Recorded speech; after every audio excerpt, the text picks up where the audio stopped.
என்ன புடவை தடுக்கிடுச்சு, பொட்டு வச்சு பூ வச்சு புடவை கட்டி பொண்ணா லட்சணம் மாதிரி நீங்க தானே சொன்னீங்க. அது மாதிரியே வந்திருக்கேன். இப்ப நீங்க நினைச்ச மாதிரி பொண்ணா நான் இருக்கேனா? பொண்ணா? நல்ல பொம்மை மாதிரி இருக்க. ஆமா, அதுக்காக இப்படியா சேலை கட்டுறது? எனக்கு சேலை கட்ட தெரியாது. சரி கூட நான் கட்டி விட்டுறேன். உங்களுக்கு சேலை கட்ட தெரியுமா? நமக்கு வேட்டிதான் சரியா கட்ட தெரியாது, சேலை பயங்கரமா கட்டுவேன். அட சத்தியமாப்பா, நீ கூட நான் கண்ண முடிக்கிறேன். கண்ணு மூடுங்க.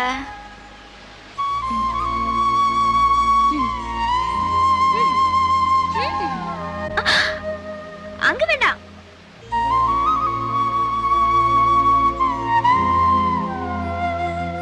ஏன்? ஒரு ஆம்பளையோட கையே ஒரு பொண்ணு உடம்புல படக்கூடாத இடத்துல பட்டுடுச்சுன்னா தப்பா போயிடும். அதனாலதான்.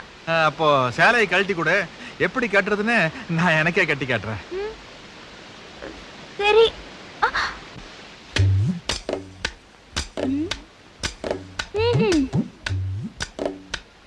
இது பின் கோசம் வச்சு கட்டுறதுங்கக்கா, கிராம ஸ்டைலுங்க.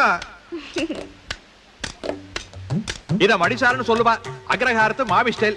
ஒன்ன மாதிரி பொம்மராட்டிக்கு இந்த மாதிரி புடவை கட்டிட்டு கோயில் பிரகாரத்தை வலம் வந்தா காலெல்லாம் நன்னா சவச்சவச்சவச்சோன்னு தெரியும். ஓஹோ, சேலை கட்டுறதுல கூட இவ்வளவு ஸ்டைல் இருக்கா? இது என்னடி இன்னும் ஏகப்பட்ட ஸ்டைல் இருக்குது.